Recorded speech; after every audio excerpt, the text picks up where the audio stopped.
Otters. This morning I was in my garden and I saw these flowers. They were blooming against the wall of our house. It's supposed to be weed, but I like them, so I just leave them. I guess that's the same with art. It's in the eye of the beholder, they say. Some people call things art, and other ones are saying like, yeah, my little girl or granddaughter can do the same. To me, it's not important if it's ugly or not. I call it often ugly what I make, but it's more the process of doing it, of showing up, of every day going into my atelier and doing something artsy.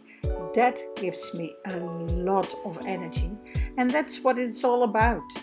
So I hope you get inspired and get some paint and brushes out too, and then create something. Well, have a nice day and hope to see you tomorrow. And if you like it, give me a thumbs up or even a follow. Bye bye for now.